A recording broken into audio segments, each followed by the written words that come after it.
to Godhead just by doing that. And back to the antimatter. And you are interested into science and ethics and debunking the paradigm of modern science and so on. But who can explain it better than you? So please, Prabhu, take it away. Thank you very much, Hare Krishna, and glories to you and all the devotees, Gita Nagari. If we could just, I'll start with the standard invocation mantras, and then I'll explain the purpose of this talk.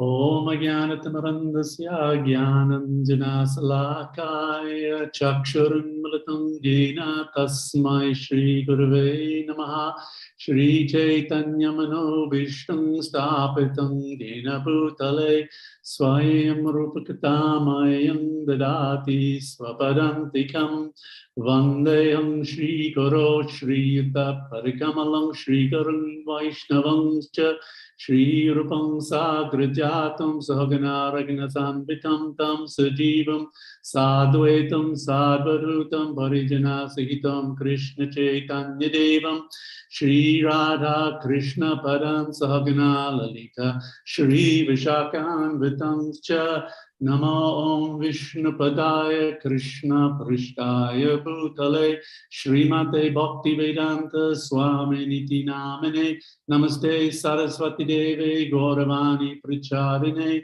Nirvasesha Shunyavadi Pastyati Deshatarine Hey Krishna Karuna Sindhu Dinabando Jagatpate Gopesh Gopika Kanta Radha Kanta Namostute Tapta Kanchana Gorangi Radhe Vrindavan Ishwari Vrishabhanu Sute Devi Pranamami Hari Priye Vanchakalpatarubhyascha Kripa Sindhubhyevacha Patitanam Bhavanido Vaishnavyeyo Namo Namaha Jai Shri Krishna Chaitanya Prabhu Nityananda Shri Advaita Gadadhar Shri Vasadi Gaura Bhakta Brinda Hare Krishna Krishna Krishna Hare Hare Hare Rama Rama Rama Hare Hare.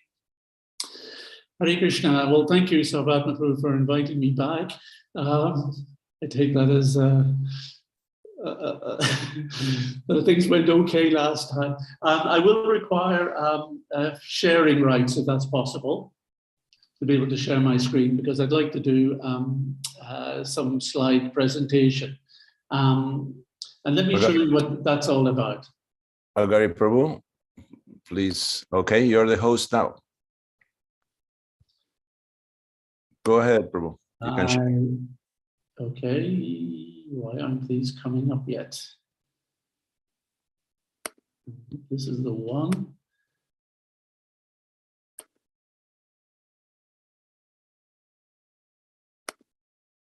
I'm not, okay.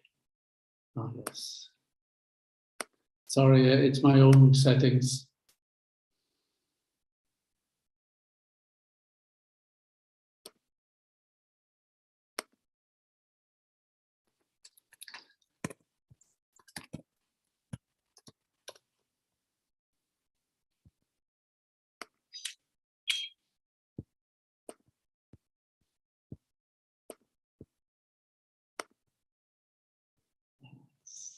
It.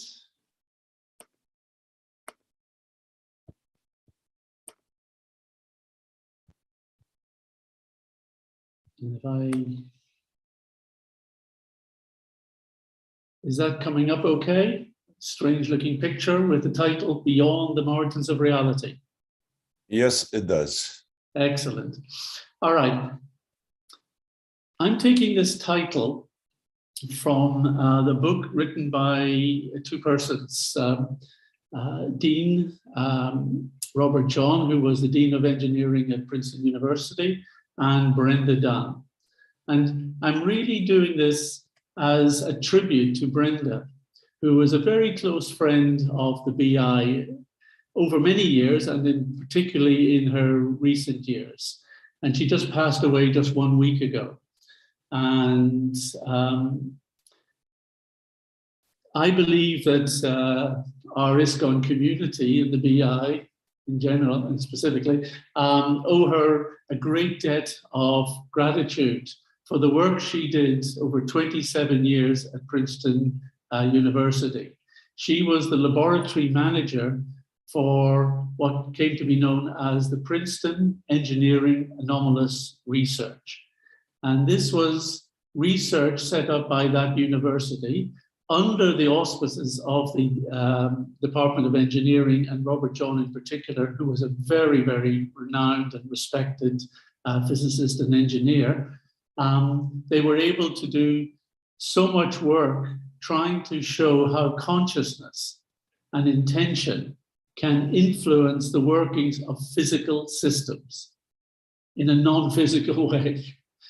And this is quite extraordinary in the world of modern science and academia, that someone should have the ability to engage in such research over such a long time at such a prestigious university. Brenda was involved with the BI and spoke at a conference in 1990 with the devotees. And again, I was with Brahmatirtha, who's probably been the closest to her, when we went to visit her in her home in Princeton and asked her to be part of the Consciousness in Science conference that the BI did just 3 years ago. And since then, we've worked very closely and we've got to spend personal time with her. And this particular talk that I'm going to present today was presented to her and her organization, which is now the International Consciousness Research Laboratories. And she and her son, who runs the organization, had asked Brahmatirtha, could you do a presentation on the work of the Bhaktivedanta Institute? We would like to know what you guys are working on. And so I was asked to prepare a talk on the metaphysics and that underpins our approach to what consciousness is, what the material world is, how the two interact. And this really follows a statement that Srila Prabhupada made in the, and I hope I'm going to just make sure this is minimized, made in the Srimad Bhagavatam.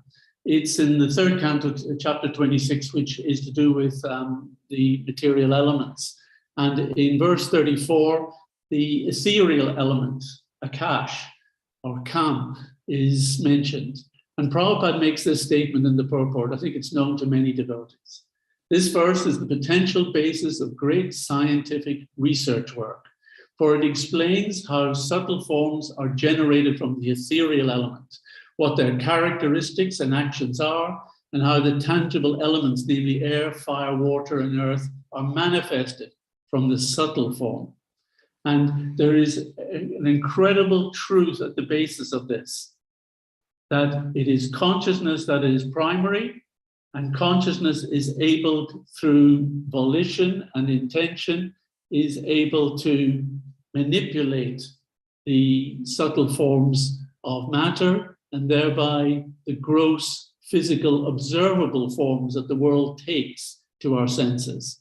Now, there's a lot more behind that, and I'm going to try and offer the scientific basis for that and show how modern physics is starting to move closer to what the Bhagavatam has been saying for millennia. So stick with me on this. Some of it may seem a little complicated, and maybe some of it, some of the concepts may be new to you. But really, my personal conviction is that this understanding of consciousness and its interaction with the material world is the key element for our movement to focus on in order to present how relevant the philosophy of the Srimad Bhagavatam is to society at all times, and particularly to modern society. It does not require us to attack modern science. And I am not trying to undermine the actual edifice of modern science. What we are absolutely against is the foolish interpretations used to interpret scientific evidence. Interpretations such that everything happens by chance, that nothing has an intelligent source or influence or cause behind it. Those sort of foolish notions we have to challenge, and that's what Prabhupada wants us to attack. We're not attacking the scientific process. And here Srila Prabhupada says, no, we can make great scientific research work. And he's not just talking about bhakti as science here. He's talking about that this gives us an opportunity to enter the world that the public seem to be so enamored by, the scientific process. And we can start to show amazing things which, although they don't directly reach Krishna or even directly reach maybe some aspects of transcendence, still they certainly point the way and they establish a foundation that makes it absolutely rational and indeed obvious that consciousness is not a material manifestation and that there is a realm of transcendence beyond the physical. So let me take you now on that little journey. Oh, and my little doofers aren't working.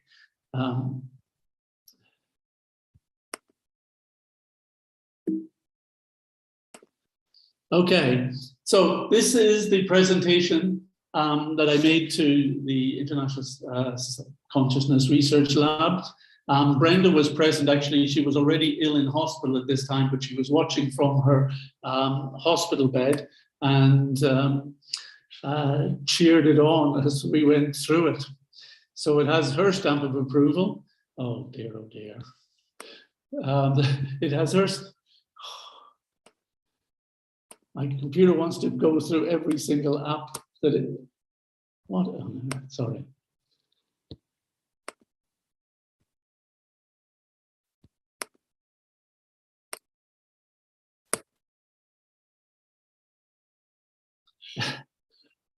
So we start off, can physics account for all reality? This is the question. The propaganda is that physics, even if it's not complete at the moment, has the potential for explaining all of reality, because all of reality ultimately is based on the components that make up physics and the laws that make them interact. But where does consciousness fit in? These are the two questions I've been raising with physicists. And it kind of goes like this.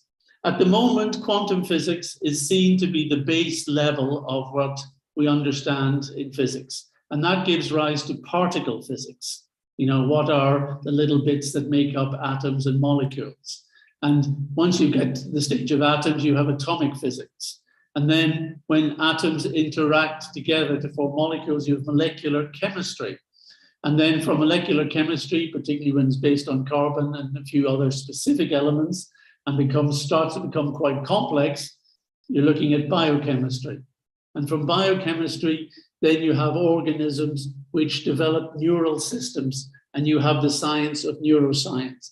So in a very quick, rough way, that's the picture that science is how science is analyzing the world. And it makes the conclusion that once you get to the most complex thing we know, which is the brain, and particularly the human brain, bingo, you get consciousness.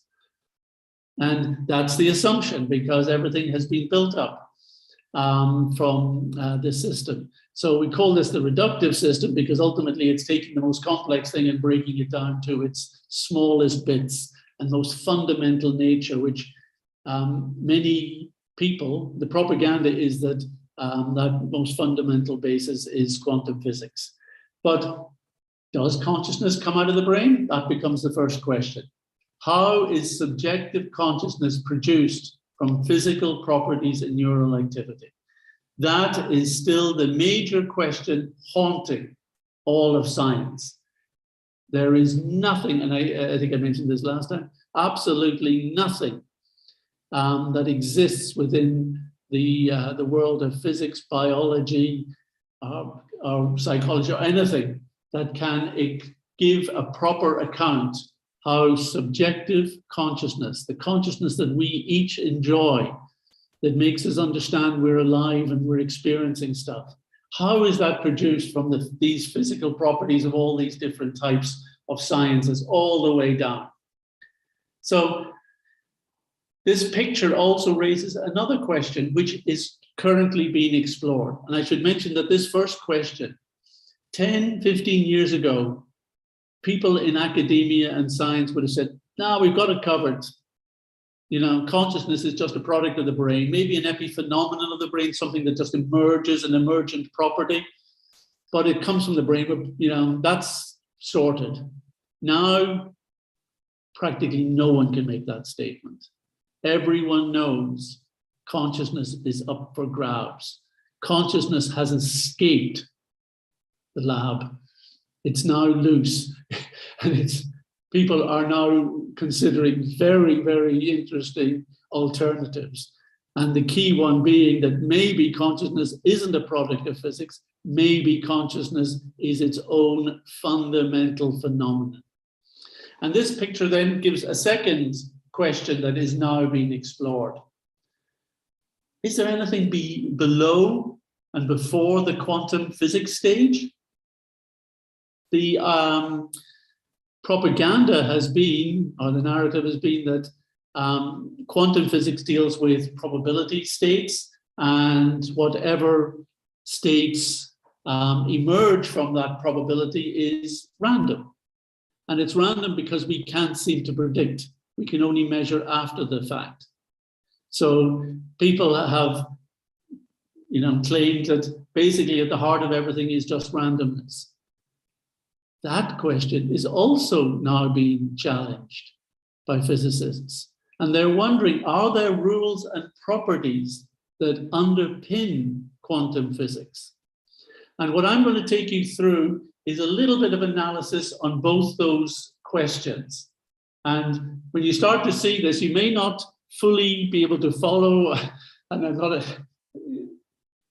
not going to do an exam at the end of this, or you're not going to have to try and explain it to anyone afterwards. But I hope that the effect of what I'm going to present will let you know that actually you can have confidence in what the Bhagavatam is saying about consciousness and what it is saying about how the material energy works. So if we in the BI can offer confidence on that aspect, I think we're doing a little bit of the task that Srila Prabhupada wanted for us. So as I always begin in consciousness studies, we start with a question: do you exist? This is the question that everyone has to ask themselves. They kind of know it, but you take it for granted because you exist. So you just take it for granted. But why do you exist? And where does this sense of existence come from? And this, you cannot separate the sense of existence from consciousness, because this is the quality of consciousness, the sense that I exist. And more than that, that I know I exist because I experience stuff, I feel stuff, you know, I perceive stuff, I enjoy stuff. These are all my experiences. So existence and experience tie together. And I experience my sense of existence as a singular, subjective first person, meaning an I. I am the person experiencing. I am the person feeling I exist. This thing I call I, that this me, feels stuff, it exists. And I'm seeing and experiencing everything from this position of being me, the first person, the subject. That is the perspective. So this was a fight in academia, and it's now being slowly kind of accepted, you know, reluctantly by the scientists, because when you define consciousness like this, It's very, very hard to explain by physics. When you explain consciousness as simply information processing, you can look at neural systems. You can look at how data is dealt with in the brain. You can look at processing, things like that. But when you understand that consciousness is what gives rise to our sense of existence, our ability to experience, and the fact that I see myself as me, the first person subject of my experiences.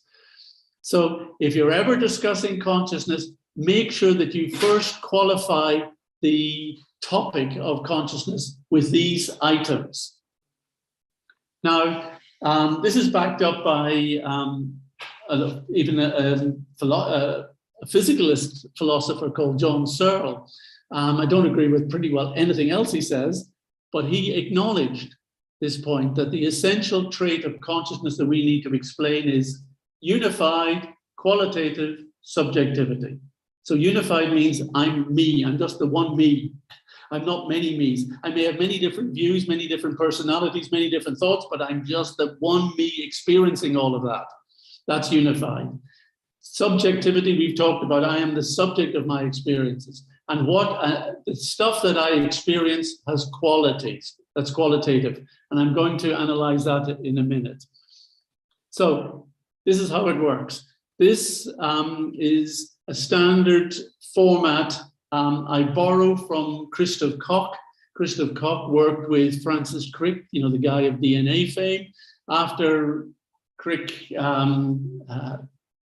did his work on DNA and genetics, and so he thought, well, now I'll crack consciousness and I'll prove that consciousness is physical and not a product of the brain. So he and Crick worked on it.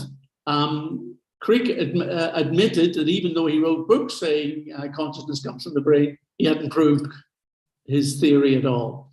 And Francis Crick has now gone on to become a panpsychist. But at the time, this is the picture they used. So I'm using their analysis in order to show the fallacy of their ideas at that time. And it starts like this. This is how perception works. You have the external world, a picture of a guy walking his dog. You have light bouncing off that and entering into the eye of our little person here. And then the eye converts light energy, those photons, into electrical signals.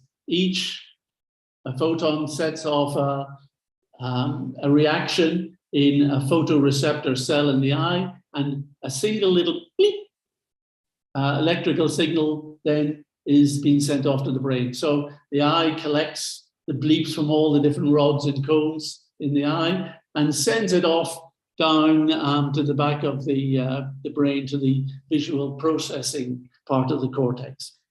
So it's back here. And there you can see in this picture, they've shown that as these brain cells connecting one another and electrical messages are being passed between them. And then we have the data that is contained within those cells shown here in the sort of barcode to show that really we're just getting down to digital data. That's what the brain's got, okay? There's no argument about any of this. This is all good science.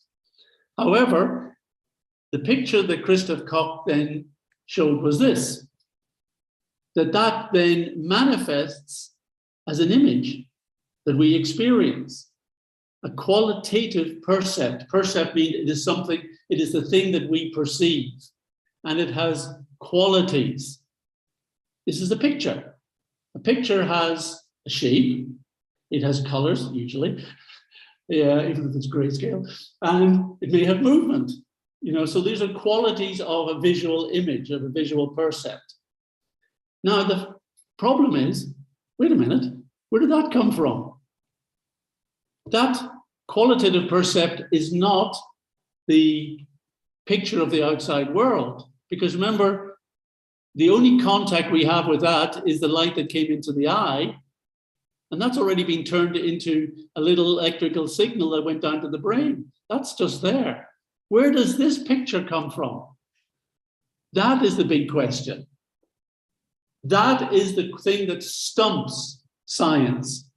How is it that I experience the world outside as a picture to me. If I am the brain, then that should not happen. I should just be experiencing data as data, and I should just be reacting to it in the same way as a computer or a machine would. But why am I actually getting an experience, a percept of a picture? Where is this coming from? So this is a whole realm of philosophy and philosophy of mind that analyzes this major question in consciousness. And it brings in this term, which I'm sure I mentioned last time I was speaking with you, qualia. So qualia are the qualities of our inner experience. They're the qualities of our mental states and our perceptions. And we can talk about them in terms of visual qualities, and we can talk about it in terms of other types of sensory perceptions. Let me explain a bit more about qualia, because this is fascinating. If you ever need to discuss with anyone on consciousness and you bring up qualia, you're on the track for winning the argument. Qualia is like this. We often use this red ball as the example. So when you look at this ball, you experience redness. There is something that is like to experience redness as opposed to blueness. So, and we're not talking about the psychological effect that red has on you, that it's warm and cozy and whatever. We're just talking about the fact that it is red, that there is redness is a specific quality, a qualia that you're experiencing about that ball. And you remember that you're experiencing light coming into your eyes, and that light and whatever is outside has been turned into electrical signal. That's now at the back of your brain. Your brain has just got electricity jumping from one cell to another. Why are you seeing a picture? Why are you seeing a picture with color? Those are the crucial questions. So there's different types of qualia. There's this issue of qualia affects all the sensory inputs. And we understand this because we can correlate. I'm not saying that are identical terms, but we can correlate the issues of qualia with the way the Bhagavatam analyzes the Tan Matras, how the Tan Matras have sensory qualities embedded in physical stuff. And when the mind accesses physical objects, the sense objects, it gathers the Tan Matras into it. And these manifest as the qualities that we experience internally in the mind. So the Bhagavatam has analyzed this and come to a conclusion and shown the metaphysics of it. Modern science is just beginning to wake up and realize, duh, we've got a problem here. We can't explain this. Besides sensory percepts, there's also internal sensations, pain, hunger, fear, happiness. These are all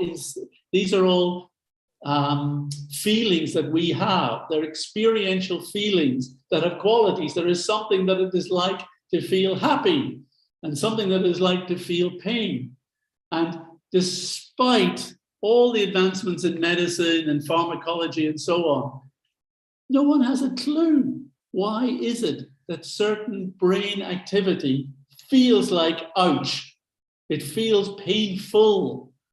We can see, oh, that is firing, and the person says they feel pain. So we think that those brain cells firing equals pain, but we can't explain why it feels painful. That becomes the question. And other thoughts, ideas, there's also something that is like to have a thought, to have an idea, an inspiration, a doubt, and so on. So those are the types of qualia. And let me explain how important qualia are. They're real. Actually, they're the only thing that's real to you. None of us experience the outside world directly. We don't. Our senses have to contact the properties of the outside world. The senses have to gather those properties to the mind. And once it's in the mind, it is presented in this qualia format to you as the conscious being. That's the analysis of that, the honest analysis that science has brought to us, and it is very much the evidence that the Bhagavatam presents. So qualia are real. No one can deny that they exist, because the only way that you know anything else exists is because you're experiencing some form of presentation about them. We are not directly contacting the world. We are experiencing the presentation of the world through how our senses have gathered the data from the world and how our mind has now processed it to present to us as the conscious being. Qualia are real, even if they're illusory. I don't know if I did this one with you last time, but this is the fun one that kids do in the school. You know, they just put their fingers like this, and you see that there's a floating finger right in the middle between your eyes. You can all try that for a moment if you like, or if you've not done it before. And it's interesting because the floating finger, there's obviously not a finger floating out there, but that's what you experience. So you are experiencing something that doesn't exist in the real world. Now you can say, oh, that's because light has gone, one perspective's gone into this eye, another perspective's gone, and they're mixed. Okay, where are they mixed? In the brain. They're not mixed in the eyes, because the eyes send separate details to the brain. So the brain mixes them. And how does the brain mix and produce a picture? Where is the picture that you see of a floating finger? Where is that coming from? This proves that there has to be some extra function happening besides the brain, taking the brain data and turning it into the qualitative imagery that you're experiencing. And because this is all happening in the mind, it is ineffable. It is impossible to express the qualia that I'm experiencing to you. Think about how you would express the color red to someone who had never seen color before. How would you describe it? It's impossible. And they're subjective. And the famous example that many people know is distress. You know, and if we were in a hall, you know, in the lecture theatre, I always love asking people, okay, what do you see? What are the colors? Hands up those who see blue and black. Hands up who see white and gold. And it's nearly 50-50 in many kind of big situations. And then they start fighting and squabbling amongst themselves, because the way we experience the same picture is different. The original was black and blue, but that's irrelevant, because what we're dealing with is actually this image. This image is the thing that is appearing differently to us. And qualia are not physical properties. You see, the propaganda is that properties such as color, well, they're just part of the physical world. After all, different wavelengths are different colors. No, they are not. Light is not colored. It's a photon, it's a wave, it's not colored. Right? And the person who realized this and realized that this idea that wavelengths are colored doesn't add up was Sir Isaac Newton. And he was the guy who was doing all this work on spectrums. So after looking at the spectrum he was producing, he said, oh, well, if these are all the colors, where's magenta? And magenta isn't in any of the spectra lines. So where does it come from? How are we experiencing a color that isn't in the spectrum? Therefore, we're experiencing something that isn't even talked about in physics. And the reason is, well, because it's a mixture of red and blue light. And you get magenta. But you've got to understand the physics. You can't take one wavelength and another wavelength and produce a new single wavelength. You can't do that. And when the wavelength of red, which is around 650 nanometers, and blue, which I think is around 400 nanometers, when they enter the eye, one light ray vibrating at the 650 activates one particular type of cone, and the one at 400 activates another type of cone, completely independently. So they independently go bleep, bleep, and send a message to the brain. So where's the mixing happening? So this color you're saying is generated in the brain because it's not there in the physical world. It's generated in the brain. How does the brain have colors? It doesn't. The mind does. The mind has many, many colors that it can produce from all of this data. And qualia are irreducible. You cannot take the redness of red and explain it by any of the biochemistry, the physics, biology, neurology, nothing. Nothing explains how the redness of red is experienced by us in terms of the world of physics. And even when we experience stuff, this is a bit like the subjective stuff, the mind is not giving us the exact picture of the world. For instance, this is one of Adelson's checkerboard illusions. And if you look at the square A and the square B, do you see them as the background color, gray, being the same in each of them? And the answer is no, you don't. I'm pretty sure you don't. But they are the same. In real terms, they are the same, but even though I've told you they're the same, you still don't see them as the same. Your mind won't let you do that because it is conjuring an image for you based on what its interpretations. It's not an actual one-for-one, brain's got this data, you get the exact picture. No, there is something in between the brain and us, the mind. And I'm using mind in its broadest context to include the various subtle organs of mana, buddhi, ahankara, and chitta. These four together make up this antakarana, the internal organs that translate how our senses and the material world are interacting with what we experience of that. So, just as another thing to really torment the scientists, we talk about that it's not just, the brain doesn't have just a qualitative problem, it has a quantitative problem. There's a thing called visual sparseness. It works like this. If this is the image of this is the outside world, we see it pretty clearly. We have a very good detailed picture of the outside world.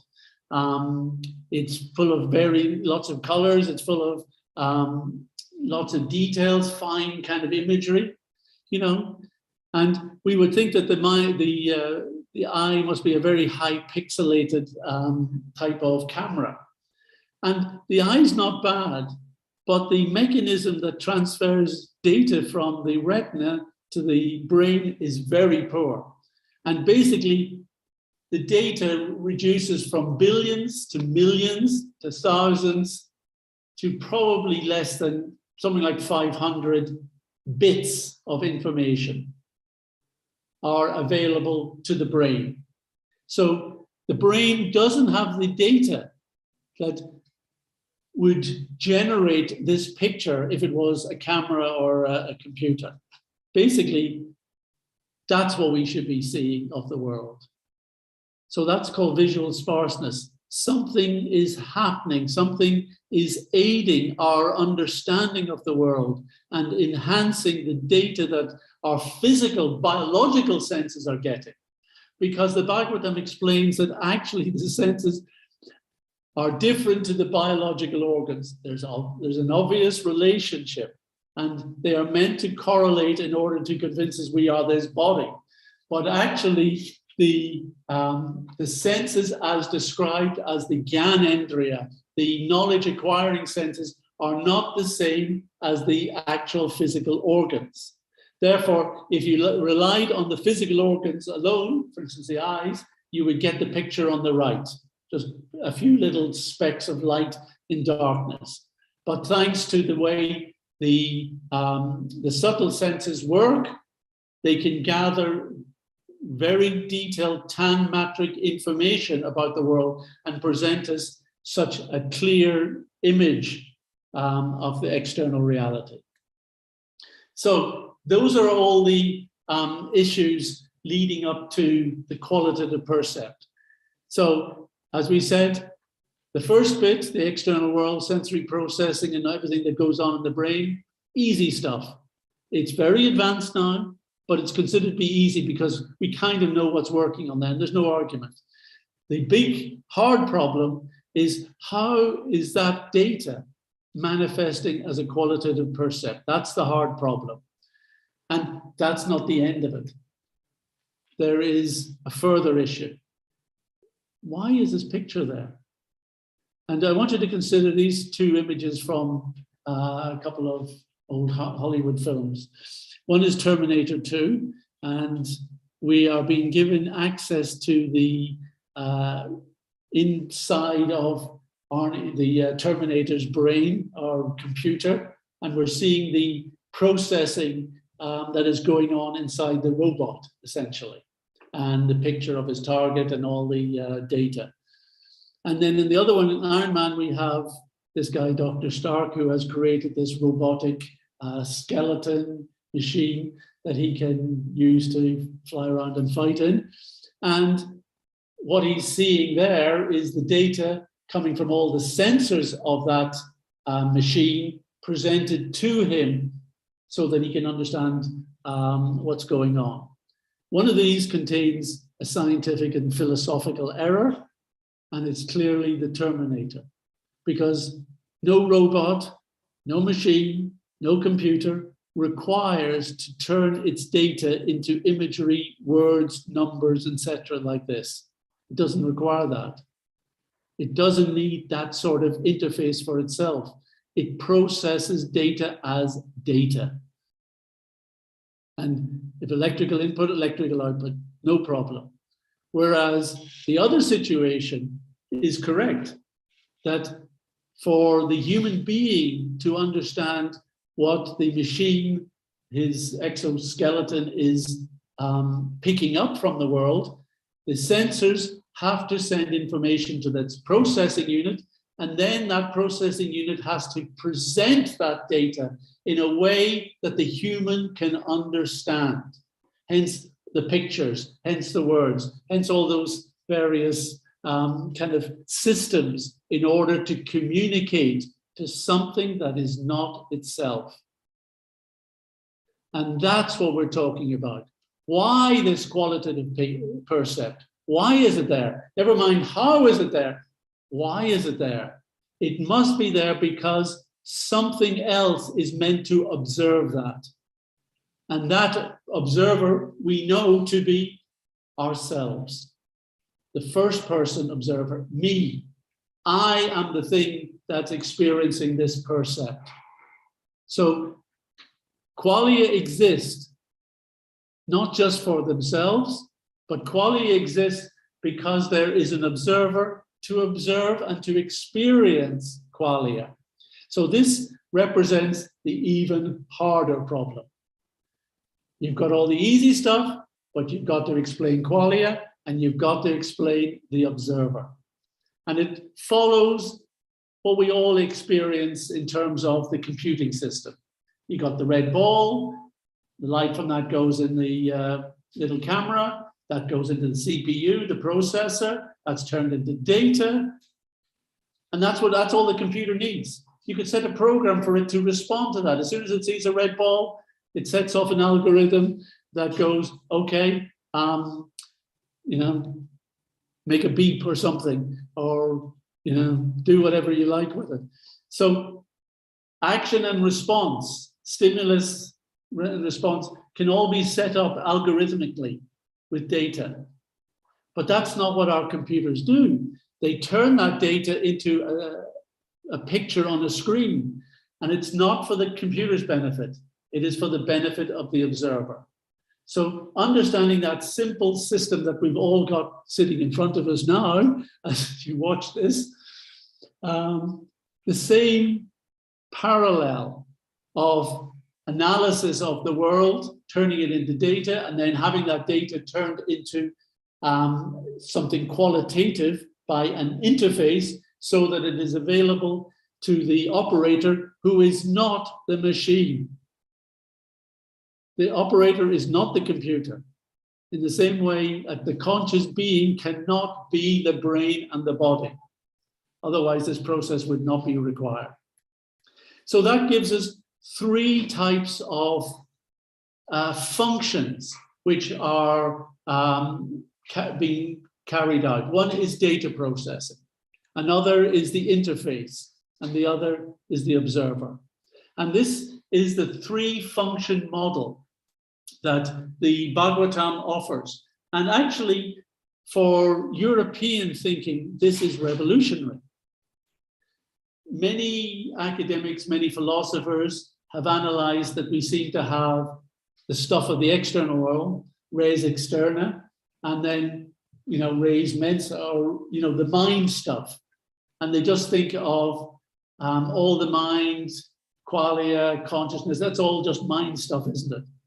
But actually, that's failing to recognize the key functions, the three key functions that are going on, particularly the distinction between consciousness as the observer and that which consciousness observes, which is qualia, the mental stuff. So this is our contribution, that the world, including ourselves as body and brain, that's all wrapped up in the physical functions, biological and so on. Besides that, we have the mind with its cognitive functions. And again, I'm using the word mind in a very broad European sense rather than the way we translate mana, because in this case, mind, as I'm showing it here, represents those broader elements, mana, buddhi, ahankara, etc. And then we have the atma, the consciousness functions. So the only way to make sense of the world and how we experience it, as we experience it, is to postulate that there are three elementary functions. Now, people might argue that these are all still part of the physical world. They are the same ontology. And we will show that they are the same ontology, but not exactly. But for now, what our proposal to academia is, you have to recognize distinctive functions. It is foolish to put consciousness into the physical basket, because there's no way you can kind of explain how the functions arise from what we normally call physical. And even it is foolish to put mind and consciousness into the same basket. They are clearly distinctive functions. Therefore, this is the most sensible model by which all science, all philosophy, all medicine should operate. That's basically our pitch at the moment to the outside world. And our understanding is that each of these are real. Consciousness is real because that's the only thing I know to be real is my own consciousness. I exist. I'm not sure about anything else, and I might get everything else wrong, but I know consciousness exists. I experience stuff in the mind, so I have to say that that seems to be real as well. And because many of us experience the world in a similar way, in a common way, we say the world is also real. And again, philosophers even have a hard time understanding that simple message. And we understand how the world and the body and brain interact through sensory processing. And we know that the mind and the body and brain interact through cognitive processing. And we know that through experience and through our volition, our desires, we as the conscious entity interact with the mind. So there's three types of interactions going on here. So you've got three functions, each of which is real, and that there is happy interaction between them. So this stupid argument that is often raised in Western academia, that if mind and physics are two different things, if they're two different stuff, how can they interact? And the obvious thing is that they do interact. We know that they interact. Consciousness does interact with mind does interact with the world. So whatever reason you're raising that as a question is foolish. They obviously do interact, deal with it. Therefore, all of these must belong to a single unified ontology. When I use the word ontology, we're talking about the study of existence and reality. So when we talk about something having an ontology, we mean that there is some idea of how it exists in reality. So our point is that we are not really dualists in the way the academics talk about it. When they say, well, if you don't accept mind as being the brain, then you're a dualist. And that's their way of putting you down. And think, well, if you're just a dualist, you've misunderstood, you're medieval, backward, we've got beyond that. No. And more philosophers are beginning to realize, well, that's not really the way it works. And the reason they're thinking like that is because more have been exposed to Eastern thought, which enables a bigger picture of reality than just the physics. That's the key point. That because mind can't be put into the physical box, consciousness can't be put into the mind box, you need a bigger box to put all of these functions into. And that's really where philosophy should start. It shouldn't start just from physics and try and build out. It should look at what's the biggest picture. What is this box having to include? And it is these three key functions of physics, cognition, and consciousness. So we say they all belong to a single unified ontology. And the processing that goes on between the world and the body, those are all under the physical laws. That's the domain of physical science. The connection between the mind and the body and brain is part of this is psychology, part of this. And remember, I was giving this talk to Brenda Dunne and thanking her for the work that she did in PEAR. This is the domain of mind-matter science, the sort of science that Prabhupada mentions in that Bhagavatam purport. And then we have experience and volition. This is the domain of experiential science, particularly yoga. And for us, particularly bhakti yoga. So that's the exploration of the actual connection between consciousness and the mental states. So now this is where we bring in Brenda and her work at Princeton. So this is Princeton Engineering Anomalies Research, part of the Princeton University School of Engineering and Applied Science. Robert John was the Dean of Engineering there, and he started the program on the behest of a guy called James McDonnell, who was head of McDonnell Aerospace and wanted to know if there was a chance that human emotion and intention could affect subtle physical systems, in an airplane or whatever. So that became the purpose of the engineering project, to explore the relationship of conscious intention with physical objects. And they used this type of quantum-based random event generator, an REG counter. And basically it worked like this, that normally if you leave a random event generator, this is based on quantum collapses of electrons and quantum tunneling inside. That's not so important. The important thing is that it is not, it's not the type of random generator you get on your phone, which is an algorithm. This is based on what is considered to be that probability base of all physics, quantum states. And can you affect the quantum states of physics through the mind? Now, normally when you just leave the REG on its own, it bobbles along, and what has been measured here is the speed and the number of times the electrons are tunneling in a given period.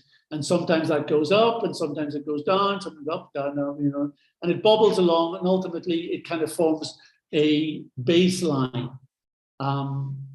So the question is, could we get this machine without touching anything else physically, just with our minds, to get it to go up? So subjects, and they were called operators, were asked, can you see if you can get the line to go up? And others were asked, could you get it to go down? And the effect of each trial was quite small, sometimes successful, sometimes not, but every trial had to be tabulated, every trial. And because Brenda and Robert John knew that they were going to be scrutinized by others who were ready to pounce on any defect in their methodology, they made sure that every single trial was properly recorded. And actually, those archives still exist and they're available today. So after 120,000 trials for those trying to raise the output line, that was the graph. This was the cumulative. And for those trying to lower it, that was the graph. These are statistically very, very significant. And after 800,000 trials, it worked out that the odds were 1 in 3 billion against chance. Now, that is far beyond the gold standard in physics in order to prove a hypothesis as a fact. If there is such a thing as a fact in science, it is something which can absolutely pass the gold standard, which is about 1 in 4.3 million, I think it is. So this is 1 in 3 billion, way above what it takes in science to prove your hypothesis. So the evidence is that human intention can affect physical systems, particularly in this case, quantum physical systems.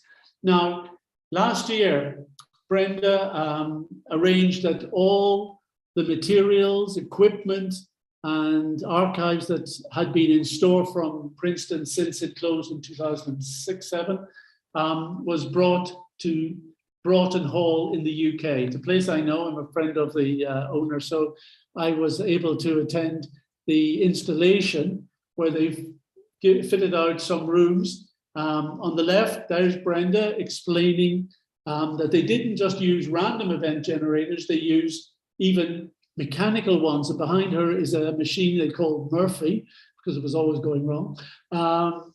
And this is a mechanical cascade showing that even physical hard balls dropping through pins can be influenced to move more in one direction than another. And there's the little frog robot.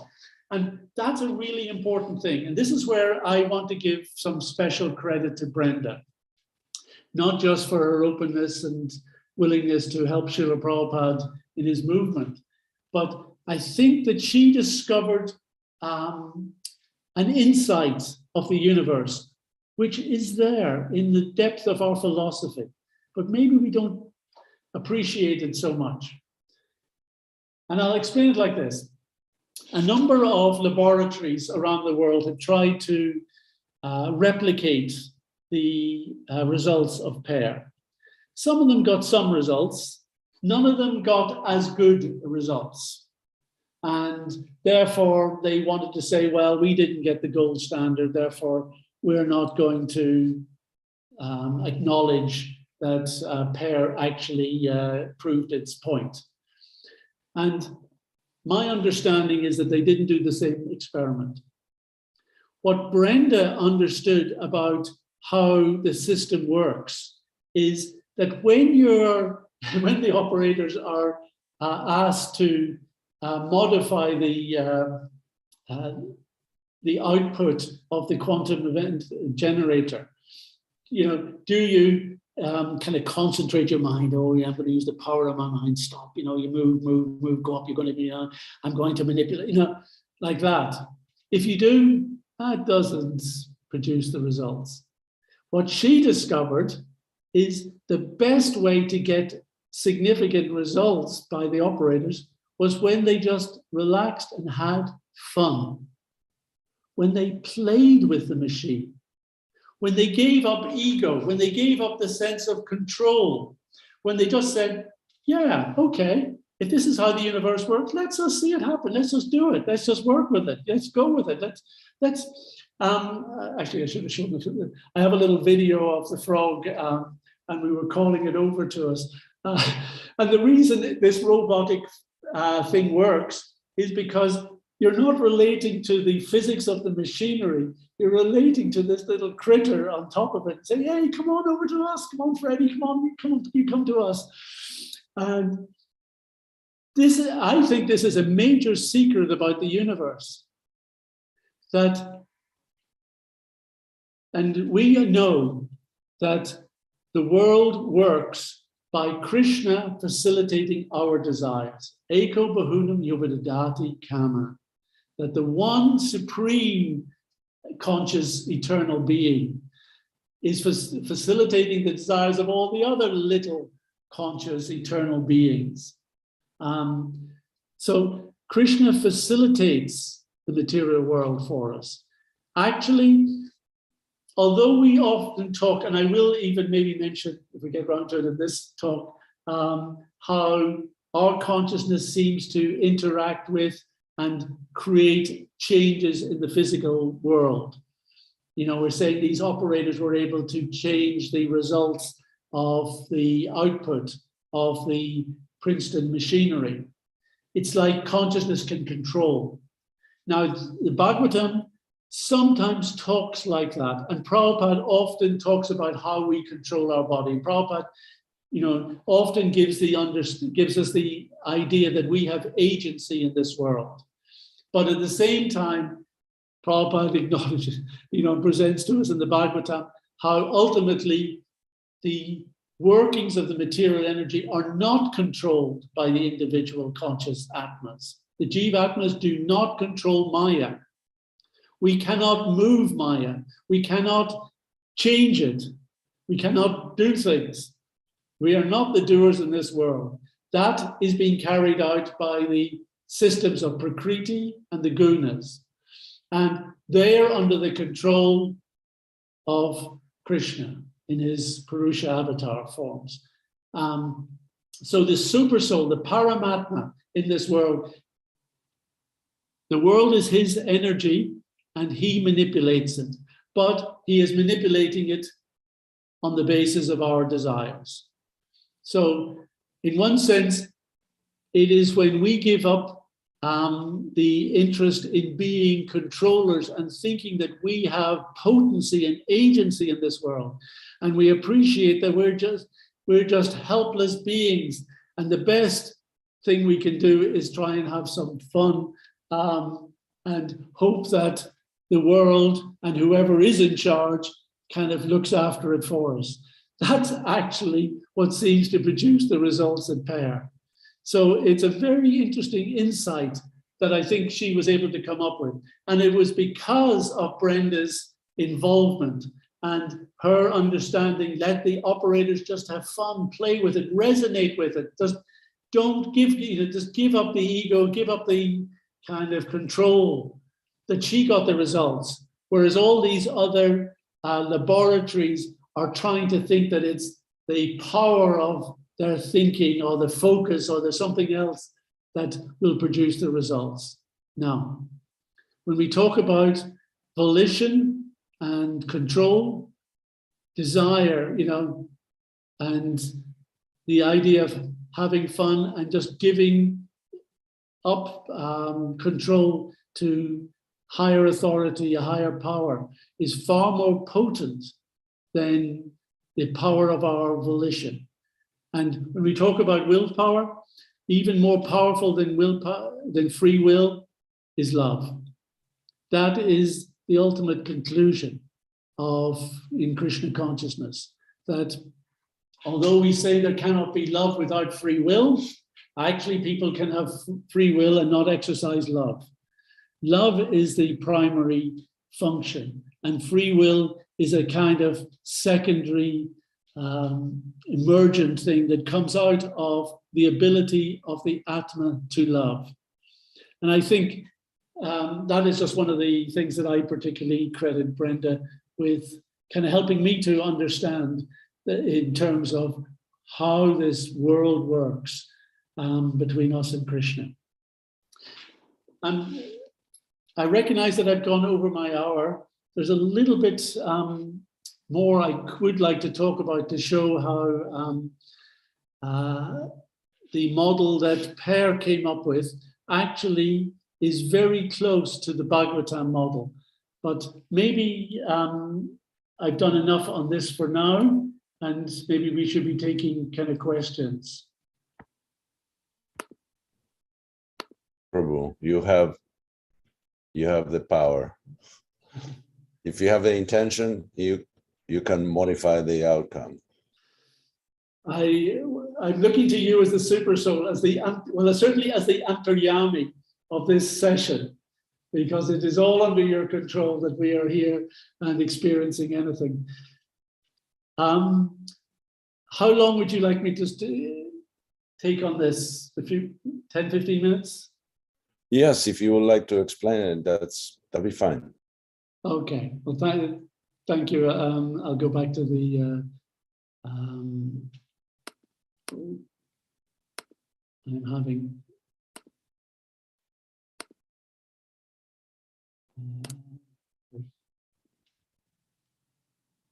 maybe you shouldn't try to control your computer. I'm certainly not succeeding well. I'm looking for my, oh yeah, screen share. I'm still screen sharing, am I? Okay, so that's still as it was, yep.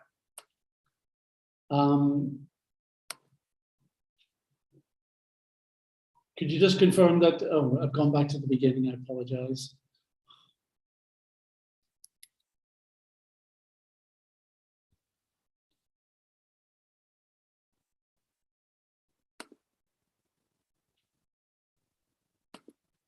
Okay, are we seeing the modular model of mind matter manifestations?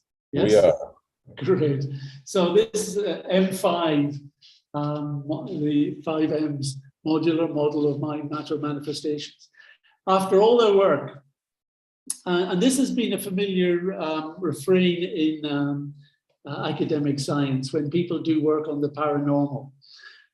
They say, oh, I can see that it works in practice, but how does it work in theory? And the trouble is, the physicalist paradigm has no theory by which this could work. Therefore, they reject it. And that's insanity. Obviously, they should reject their own paradigm when they see that something actually works in practice, but that the theory doesn't accommodate it. It's time to change your theory. But so part of the criticism of PEAR's work was that it didn't seem to have a theory in which this would fit. And this was PEAR's attempt to show that there was, on the left-hand side, top left, there was tangible states of physicality, which are body, brain, external world, physical, biological, neurofunctions, all those. On the left also, but on the bottom, there are intangible states of matter, and these are the quantum world, and perhaps whatever is underpinning the quantum world. One kind of popular theory is string theory, that there's just some kind of vibrations down there. And then on the right-hand side, we have mind, which they took as being conscious mind, because even Brenda and Robert John mixed consciousness and mind together, not having any kind of guidance on how to separate that at this time. So they said mind, so you've got conscious mental states and functions, and then you've also got unconscious states of mind. So they said that normally the body-brain interacts with the mind, and but there's also anomalous, and these are the times when you can show how the mind can indirectly connect with physical stuff. I personally think this is the wrong way around. I don't think the normal one actually happens. I think that's very slight, and that the whole way the mind does interact with the external world is via the unconscious states of mind and the subtle states of the subtle elements, particularly starting with Shabda, and the Tanmatras and how they connect with the physical properties manifested in the tangible world. So let me show you how we would construct this from our point of view. If we look at the physical functions, as I've been talking about them, the world, body, brain, all growing from quantum physics. And then we have the mind, the cognitive functions. Well, the world and the body, brain interacts with sub-physical functions. These are something is going on beneath the quantum physics state that seems to be informing how quantum states collapse into particular types of physical things, we can say, and how that then manifests in terms of the world and how we observe it. So there are some sub-physical functions down there. And there is a relationship, an interaction between the sub-physical functions and the way the world manifests in its kind of features of physics, chemistry, and so on, biology. And with the mind, similarly, there is the mind as an element that we utilize for our experience. And some of the stuff that comes into the mind becomes available to our conscious awareness. Our minds contain one heck of a lot of stuff of which we are never, ever conscious. And it's, to give you a couple of examples, data is coming in from your senses at every moment into the brain. And the mind has access to all of that. But not all of it are you constantly aware of. Only if buddhi directs the mind to that will you start to be aware. For instance, what are your feet like this moment? Were you thinking about the feet and what it feels for your foot to press against the ground? You weren't thinking about that a second ago, but now you can feel it. So that information was always there in your mind, but it takes buddhi in order to focus the mind and say, look, give me that information. So similarly, we have memories, which are in Sanskrit and the yoga texts are called sanskars. Everything that comes into the mind is stored as a sanskar. Everything. Every desire you have is stored as a sanskar. Ugh. It's all in there. And they can come out. We're not consciously aware of them until buddhi pops them out. Something stimulates it, something brings it out, and then we become aware of it. So most of what is in our mind is unconscious to us. We are only aware of a fraction of what it contains. And the interesting thing about mana is that mana is a kind of collective element. And the mana that I have available to me for my operation is connected with the mana that you have and with others. And there is, on the unconscious level, there is a sharing of mana. But I tend to be aware of the stuff that is pertinent to me. At times, I might sync with you. And I'm sure we've all got experiences that of when we seem to know when someone is about to contact me, or someone, whatever it is, we kind of sink into another person's mind. Those tend to be the rare things, but it can happen because mind is this, what we call the subcognitive functions, is this general, broader, universal element of mind, of mana. So it is at this sub-physics and subcognitive level of mana and the tanmatras, particularly Shabda, that there is interaction. So this model addresses the big interaction problem that philosophers have talked about. How can a non-physical mind affect physical brain? How can the two interrelate? And the explanation is given in this type of model because the physicality of the world that people are referring to takes its lead from the sub-physical functions. And the conscious functions of the mind are a fraction of the subconscious.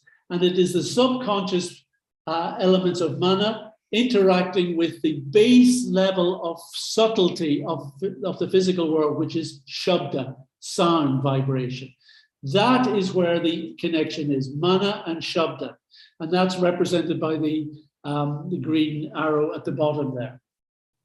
And then besides their picture of mind and everything else, we have the consciousness functions. And we have to remind them that consciousness functions in two ways. One is that we receive information from the mind in terms of perception, and we generate information into the mind or direction for the mind through volition. Now, we will explain that perception and volition both facilitated by Krishna. But in this simple model, we can understand that in effect, it manifests as us having perception of the mind and passing the will for our desires as informative into mind. We are asking the mind, find this for me. I desire this. I want this. Please avoid that, and so on. So there is a two-way kind of communication between the Prakriti mind, the material mind, and the transcendental conscious Atma. And this is demonstrated by different experiments. The Stanford did some what they call PRPs, precognitive remote perception. Basically a type of remote viewing that worked between one person and another. And you set up the experiment so that one person is the receiver, they stay in a room with no communication, and another person is the transmitter, they go out, they're not told where to go, they may go out and find some object, some scene, some situation that they then meditate on, contemplate, and almost transmit the information back to the recipient. This was the form of remote viewing that Stanford did. I think it's interesting. I never thought it was as useful in clinical proofs as others, but I did get the chance last November while at Broughton Hall. We did one experiment, and I was the transmitter in this case, and I would not consider myself a particularly psychic transmitting person, but we were taken into the woods. We did some what's called forest bathing, which is basically trying to heighten the connection of the senses with what we perceive and be much more aware of what we're perceiving. Then we were told to go and find a being and transmit, some of the aspects, the qualities that we're experiencing back to a partner receiver. So I found a tree which had beautiful kind of moss on it in a particular, very precise shape that I could draw on the paper. And it had big roots coming out, and I was able to sit in the middle of those roots, put my arms there. It was like an armchair. In fact, I thought, this is a throne. It's got this green velvet behind me, and on my throne, and I'm looking out, surveying my kingdom. I was trying to kind of create some kind of playful imagery through all of this. And so that was, it's only a few minutes. And then we went back, and my partner, Danny, came up and was saying, "Can I tell you what I saw? Can I tell you what I saw?" She said, "You were wearing a green coat. There was this green cloak around you. What was that about? And why was I thinking about royalty and a throne as if, you were in a palace of some sort? What was all that about?" And so she had, in fact, she even drew the shape of the moss that was on the tree to match my picture. So it was actually quite an incredible set of what would be called hits in terms of correlating the elements of what I had written as my transmission and what she had written as what she received. So quite impressive. But I think we can do better than that in remote viewing things. But the remote viewing, this type of remote viewing, person to person, is an instance of mind to subcognitive functions. So that's why those green lines there. Then the remote viewing experiments that Stanford, spelled wrong there, Stanford did were different. They weren't between one person's mind and another. They weren't between a receiver and a transmitter. That was one where you're in a situation and you're given a key, which is often in the form of a number, and the number has no significance other than someone has said this number represents this particular target. And the person giving you the key at that time may not even know what that target is. But they just give you the key, this number, 1, 2, 3, 4, 5, and immediately your mind starts to access the akashic information. So that's what's going on in this sub-physical function. The mind is able to access the Shabda information that is present in the Akash, because everything that exists in the physical world in terms of the Mahabhutas, every Mahabhuta has an element of Shabda. And ultimately, it is the data in Shabda which has manifest the sequence of tanmatric qualities or properties that an object has. But it's all contained in the Shabda. All and Shabda is adhered, or it is held and grounded in the Akash. So if you have access to the Shabda, you have access to all the data. That's the way it works. And the mind can directly access Akashic Shabda. And that's the process that Stanford used. That's the process that I've been personally trained in past times, and which I have been using as experiments to demonstrate quantitatively that you can set up laboratory experiments with pretty well anybody. Anyone can do this. This is not a psychic skill. It is the skill, it is a natural ability of the mind, because the mind always accesses Akashic information. This is the part of the process by which the mind is able to enhance that image. Remember the sparseness? Remember that the brain only has a tiny amount of data about the external world or what it looks like. So where does that beautiful, clear, detailed picture come from? It comes because the mind enhances it with the Akashic information, making sure that it is entirely consistent with the way that your senses are viewing something. So you are absolutely convinced this picture I'm having of the world is because I am this body.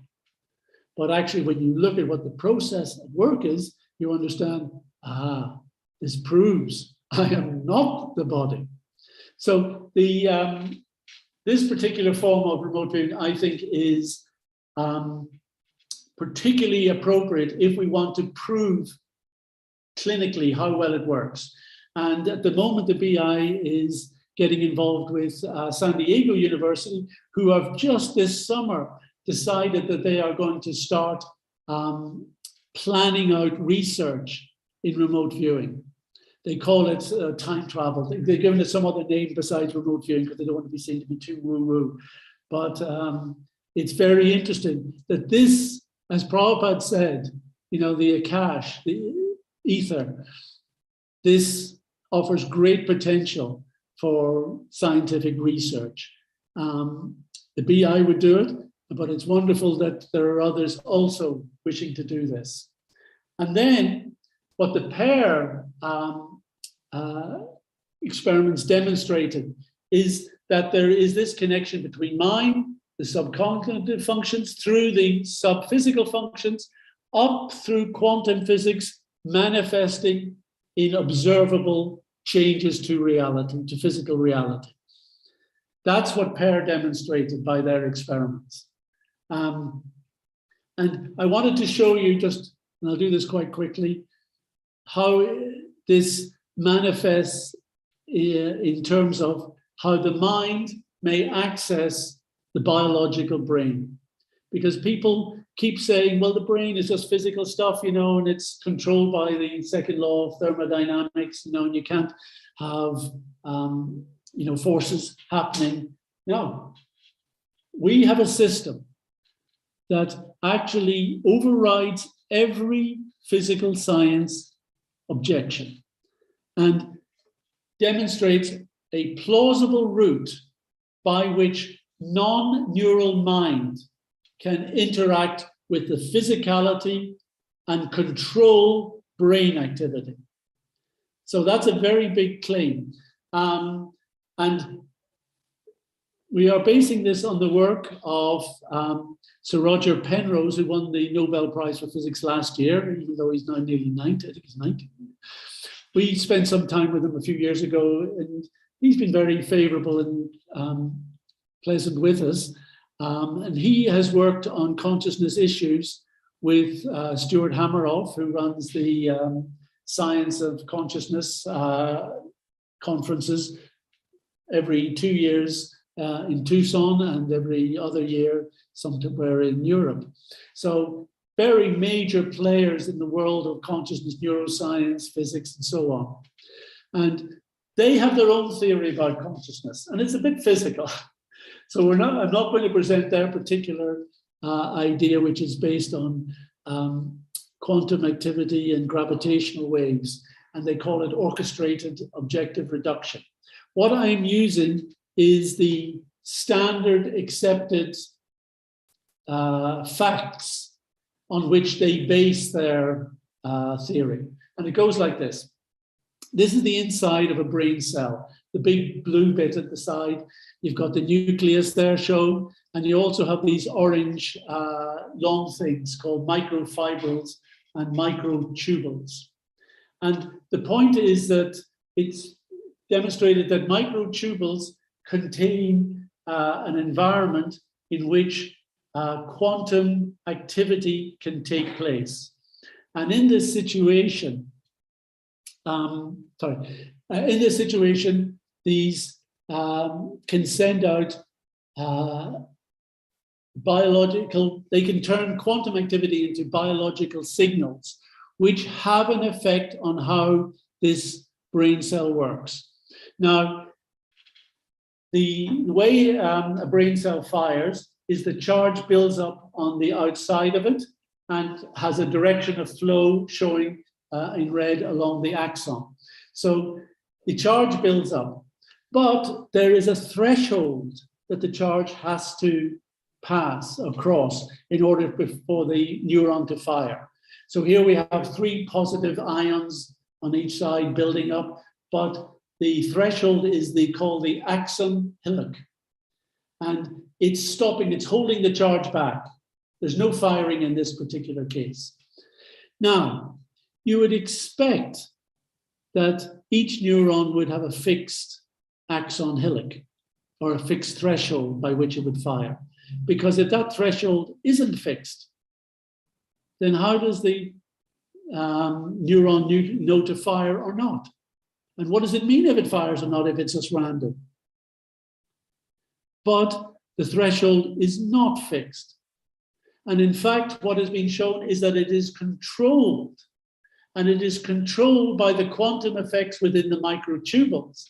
So in one case, those set of total 6 positive ions could be held back by the axon hillock. But if the microtubules exert their influence on that hillock, the threshold reduces and the neuron fires. So the firing of the neuron is based on quantum effects within its microtubules. Now, that's very interesting.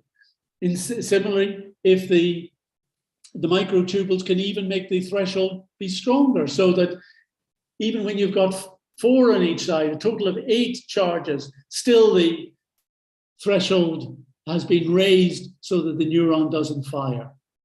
So if you've got a situation that quantum effects are controlling the firing of your brain cells. You have gone beyond a situation either of pure stimulus and response. You've gone beyond a system of randomness.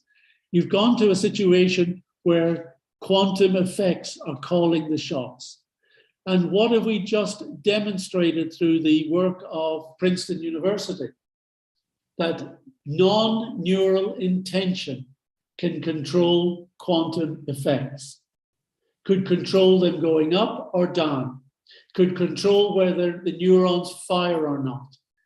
So with this is, and I'm expressing this as a hypothesis, a theory, as a potential route by which non-neural mind might interact with the physicality of the brain without any contravention of any rule in physics or biology. Now, I'm not saying this is absolute fact. What we're saying is that the evidence that we have uncovered in neurology seems to indicate that there is a potential route. Therefore, no one can make the claim that it is impossible for non-neural mind to interact with the brain. That has to go.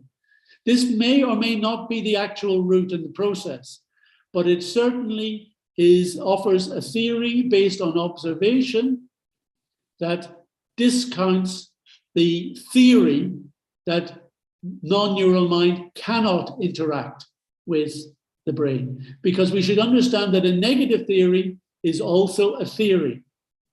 And a negative theory also has to prove its point. And if facts contradict a negative theory, the negative theory has to go. So, as I say, and I'm just going to reiterate this, even though this doesn't absolutely prove the actual process, it certainly discounts the negative theory that mind cannot interact. So, to sum up then, we have these different functions, the world, and including our body and brain, all the physical stuff, the mind and the Atma. These are the functions that must be included in a single unified ontology. And for us, that bigger box, from the Upanishads, from Vedanta, we call it Brahman. You know, we know that Brahman is Brahmano hi pratishtaham. It's grounded on Krishna. So the ultimate picture is Krishna, Om Purnamadah Purnamidam. The complete picture is Krishna. But, you know, for many people, they will understand this more generally as Brahman. But consciousness is special. It's not just the sense of our existence. It's not just the faculty of experience. It's not just the subjective first-person perspective. Consciousness has another feature that distinguishes it from mind and matter, and that is that it's time transcendent. Consciousness observes the change of time. It observes the effect of time on physical stuff. It observes the way time affects the changes within our mind. But as the observer, we observe each changing moment. Time changes stuff, but consciousness does not change. It is able to observe the changes as they are happening through time. And that is the higher, well, that is one of the purports of Kumaram Yoganam Jara, that, you know, as we change, our body is changing from childhood to youth to old age. We are observing the different states of our body, but consciousness does not change. We as the individual being remain transcendent to the changes of time. That is the big distinction between the world of Prakriti, or matter and material world, and the world of spirit. And for dealing with scientists and academics, I prefer to discuss consciousness as time transcendent, rather than to use the word spiritual, which they don't understand, and, you know, it's a bit of a put off. But time transcendent is a harder one to ignore. And therefore, we put these objects in two boxes. We've got our bigger box, the single unified ontology. But one part of it, consciousness, is time transcendent, and the other part of the box is the domain of time. So we put that in a separate box. And I'm going to I'm going to conclude at that. The last slides was just some of the things that I mentioned to the ICRL in terms of the relevance of science, in terms of where we can take research.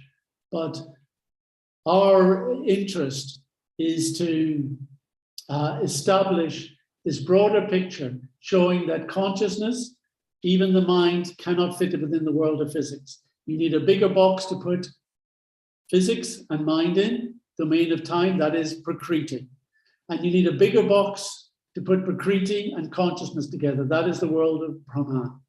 And that ultimately, our message in Krishna consciousness is that the interaction of the individual conscious being and the material world is facilitated by the Parabrahman, by the Supreme Personality of Godhead, particularly in his form as Paramatma, the Ishvara of Prakriti. So that's our basic message. I'm going to stop my share, and I apologize if I have rambled on. Hare Krishna. Well, if that is basic, we are in serious hot water, because we probably all will have to take some Advil to mitigate the headache that we got from hearing your brilliant expose.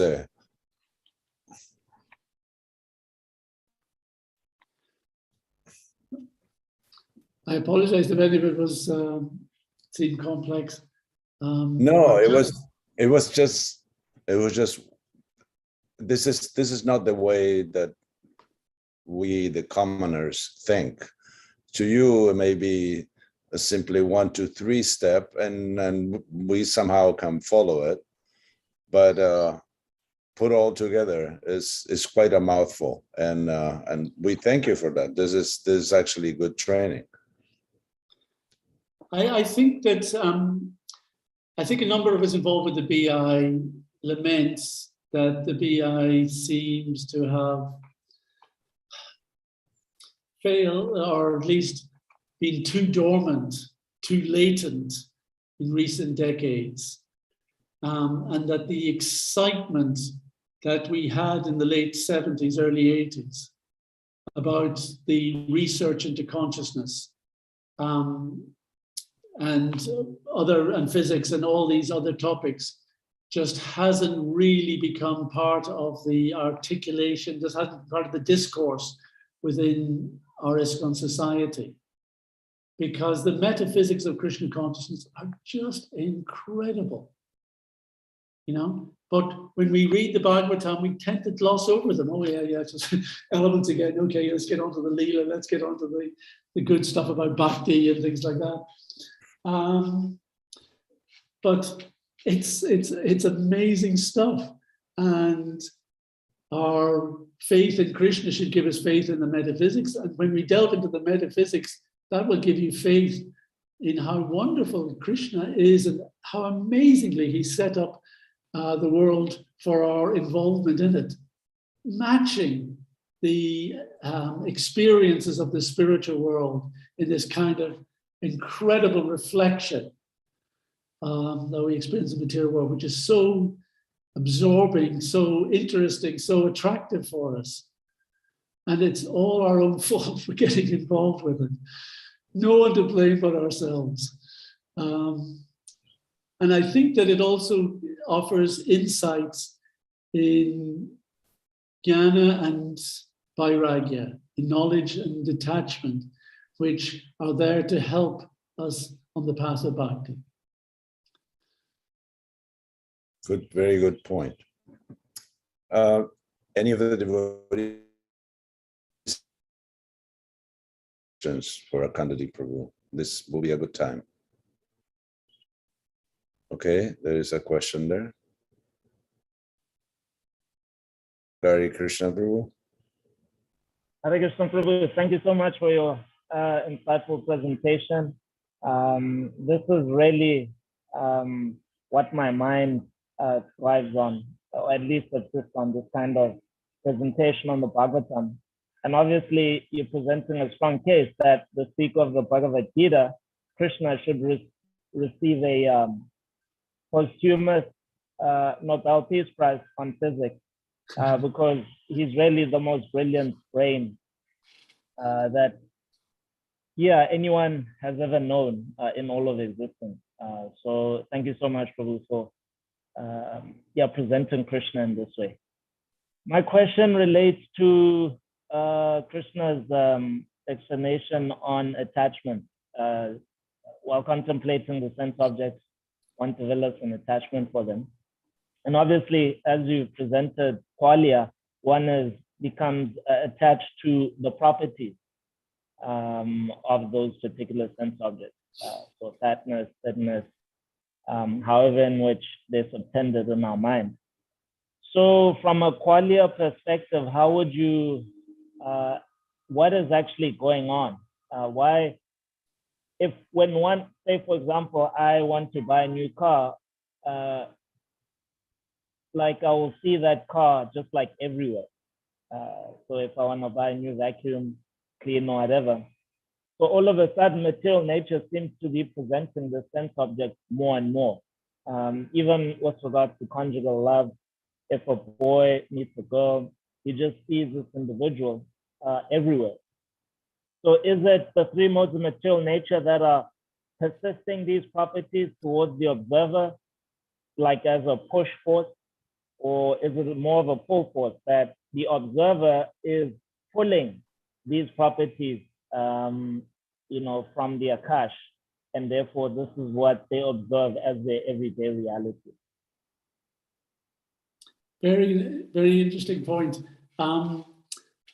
Before we get to the pushing and the pulling, it's worth saying that think about Krishna and how Krishna enjoys, and it's hard for us to use the exact word qualia because that's meant to be, mental stuff.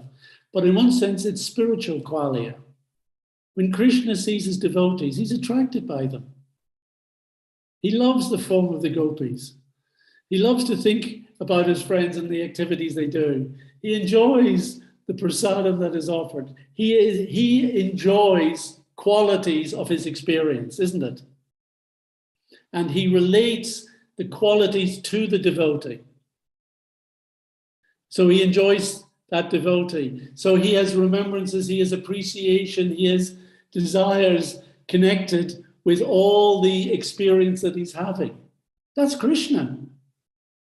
And we're just tiny little anshas of Krishna's energy. So that we have the same thing. When we experience qualia and it gives us pleasure, we taste something, samosa, that was really nice.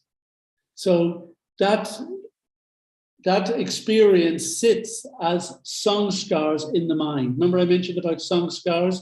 Everything we experience forms a kind of memory trace, a memory impression that sits there in the mind. And that can be activated at different times. Sometimes you may be walking down the street, you smell something, you could be passing a McDonald's, they're not cooking samosas, but you smell fried things. But your mind knows that you enjoyed the fried samosa. So what is it going to pull out? It's not going to pull out something nasty from the McDonald's because it knows that you, through your intelligence, you have said, no, I am not interested in those types of fried things. But yeah, fried samosa, yeah. The mind can pull that up and knows that you're going to go, yeah, that would be really cool. That'd be really nice. So there's what's the pushing is done by karma.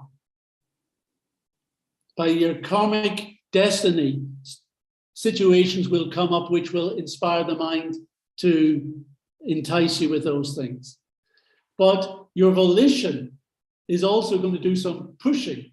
That's right now, pulling rather. You're going to kind of, you might get something being suggested by the mind, but you might want to take that further. I don't want just to have a samosa. I want to have the Gita Nagari full feast. That's what I'm really craving now. One samosa ain't going to do it. So it's a two-way street. Karma and the gunas that you are being associated with, that karmically you are to associate with, will generate sanskars bubbling up in the mind, which your intelligence has to deal with. And your intelligence may be able to knock down some of them and say, nope, nope, nope, no, no, not those. Yeah, maybe this one. Yeah, actually, maybe. And the intelligence starts to allow the mind to meditate on that, to generate thinking, willing, and feeling towards it, and thinking, this is really nice. Let me plan how to get this. Let me will the action in order to contact this object. And the intelligence is going, yeah, it's okay. Yeah, that's all right. I'm going to let you go. This is good. This is good. Yeah, this will be great. Intelligence has been given the agenda to help you enjoy, right? And basically the Atma deputes our real intelligence, our real decision-making, our real free will. We have deputed that to the Buddhi. So the Buddhi has basically thinking, all right, I know this conscious soul.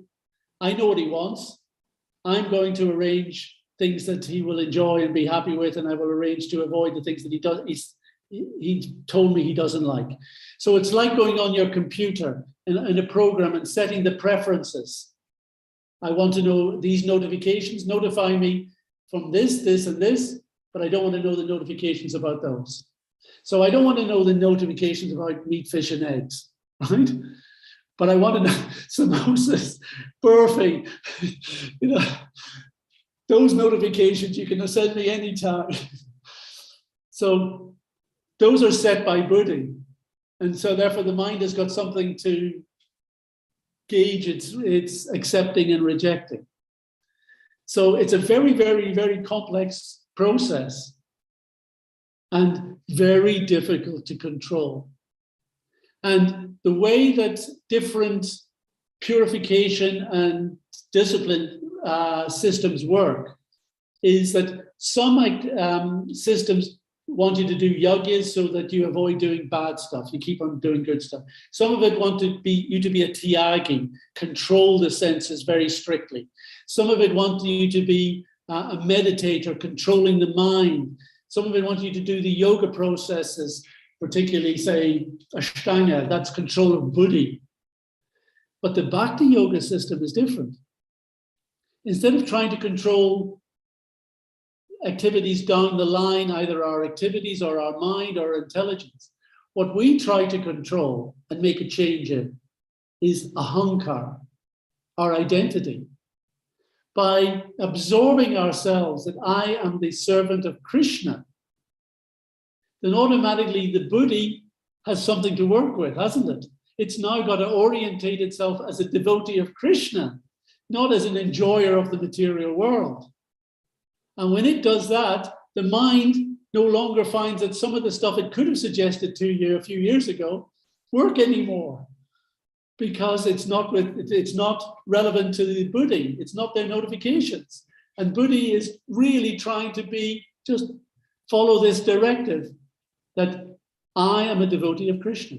So that's our process of bhakti. And that's why that is the easiest of all the yoga systems for controlling everything that happens downstream. Right at the center of our identity as conscious beings, I am the eternal servant of Krishna. And therefore, whatever qualia I want to experience in this world should be related to myself as a devotee of Krishna.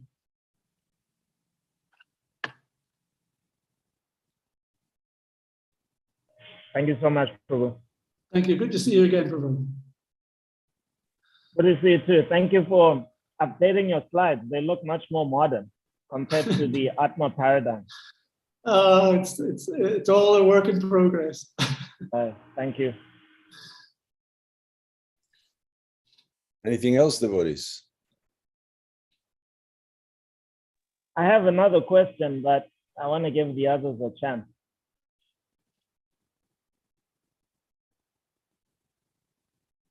Okay, if no one has a chance, Prabhu, have you heard of selector fermentation?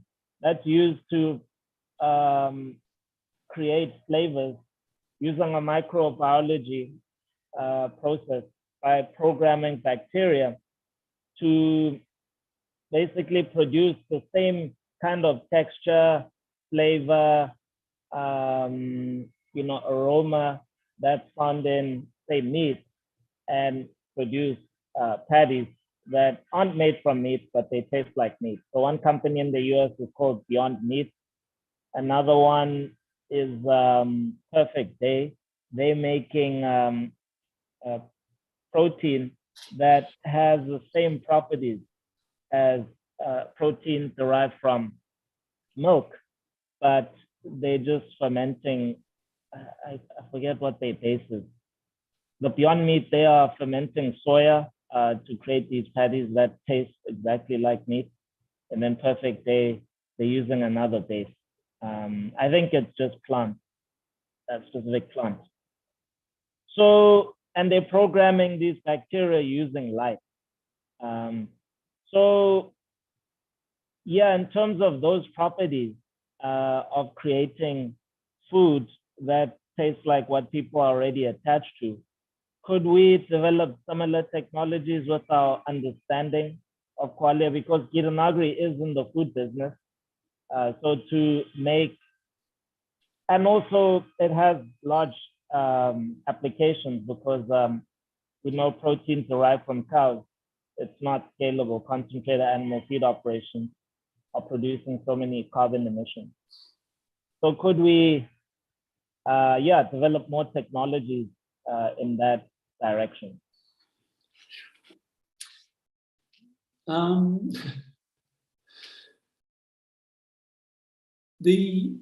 Let's look at it just what's happening, for instance, when we mimic the Qualia experiences of something. We know that there are people who are attached to enjoying meat, and that's been their mode for a while, and to break out of that is difficult. And they always say that it's bacon. That's the worst attachment is bacon. And there's been various attempts to produce fake bacon with limited degrees. As a stepping stone, it's one thing.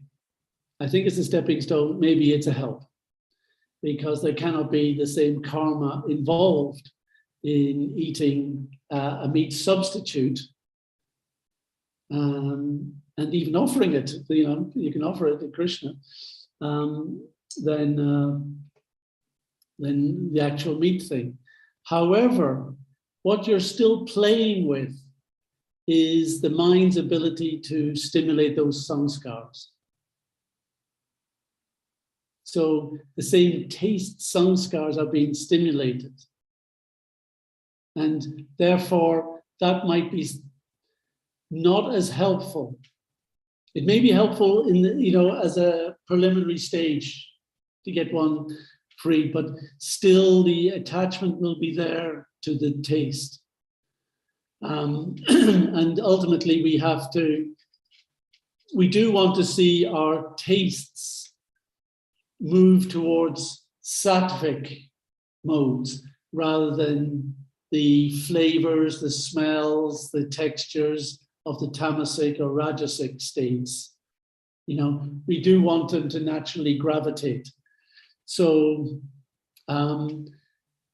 whilst I think it may well be a good business model and be very good to help the population get out of their terrible behavior, to attract them to imitations.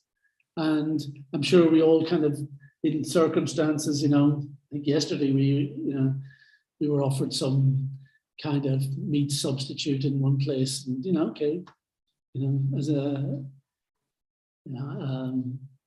kind of thing to our hosts, happy to do that. So it's part of the culture at the moment in helping them kind of move towards a more thoughtful, sensitive, caring kind of approach. But ultimately, we shouldn't lose sight that Prabhupada really wanted us to present the sattvic pleasures of our culture and our culinary delights.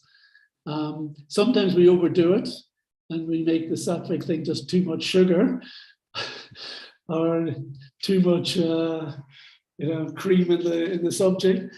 But we have to moderate our things. And for instance, a couple of weeks ago at the Sunday feast in Zurich, the cook had produced a cream cake that was unbelievable, but entirely vegan. It was unbelievable. And me, as a dairy addict, could not tell the difference. So I don't know if that answers your question, but I think devotees should explore cooking. For instance, in Wales, I've been working with the devotees. We had a cheesecake factory, and we did some other desserts and things that were vegan, gluten-free, because that was the free from market that was the best seller for us, and that worked very well. But it was all nicely made in prasadam circumstances, offered and sold in supermarkets. So we can take good opportunities, but ultimately, I think that we want, in terms of ourselves, we want our own consciousness to move to a sattvic set of samskars. Because even though those are still binding, they are less troublesome to us on the path of Krishna consciousness than our tamasic and rajasic samskars. Can I dissent? Please. Yeah, I think now that we are all in, not all, but those who linger in the movement in the 60s, we cannot afford a sattvic diet, which is succulent, full of fat, and full of sugar. Matter of fact, I don't think steamed vegetables and brown rice are sattvic, but this is what we need. This is it's no longer that we. I think the consciousness in the making of food into prasad to do with what is sattvic and what is not just the ingredients. Because I mean, I'm a chef myself, and I know the difference between things, and I know that a vegan cheese. Sorry, we've lost you, or I have. Cheesecake. Hello? Sorry. I'm sorry. Did I get lost? I have. Just for a moment, yeah. Please repeat. Yeah, I have an unstable internet. I know for a fact that a vegan cheesecake is just as unhealthy for an elder.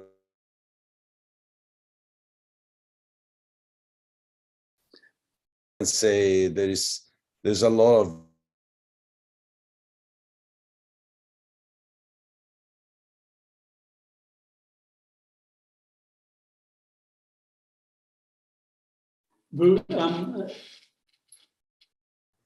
We've lost you now. Could I say that I agree absolutely with you? And I apologize if I'm trying to promote too much indulgence in dairy products and sugar. I'm not. I think that there is a healthy balance in, when we prepare vegetables and rice and things, we can use a little salt, but not too much. We can use a spicing, but we're not meant to use too much. And we can bring out the flavors. And when we have desserts, there used to be the old adage that Prabhupada gave us that, sweets on Sunday. We're not meant to be indulging in them, meal after meal with the levels of activity that we do. And it is I agree. It's unfortunate that many of us in our latter ages are having to cope with the effects of over-enthusiastic ISKCON cooking. So we do have to be very sensible, and I kind of fully endorse your thoughts and points on that, and I wouldn't want to be saying something in opposition to that.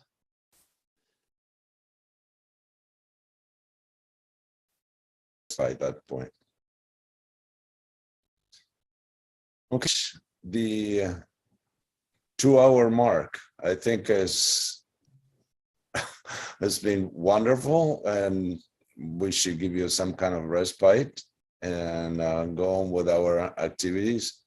And unless there are any pressing questions right now, we're gonna unmute ourselves as we usually do, and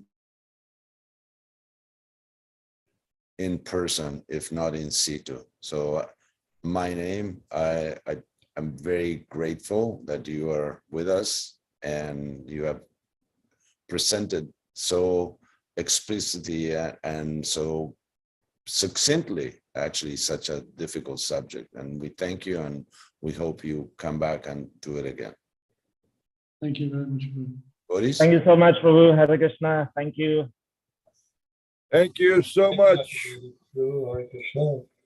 Thank you so much. Presentation. Very enjoyable.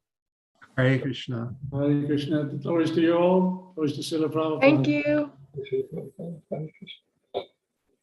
Thank you so much. Hare Krishna. And thank you to our Antiyami, Savatma Prabhu. Hare Krishna. The soul Thank of you. everyone. Hopefully. He's frozen again.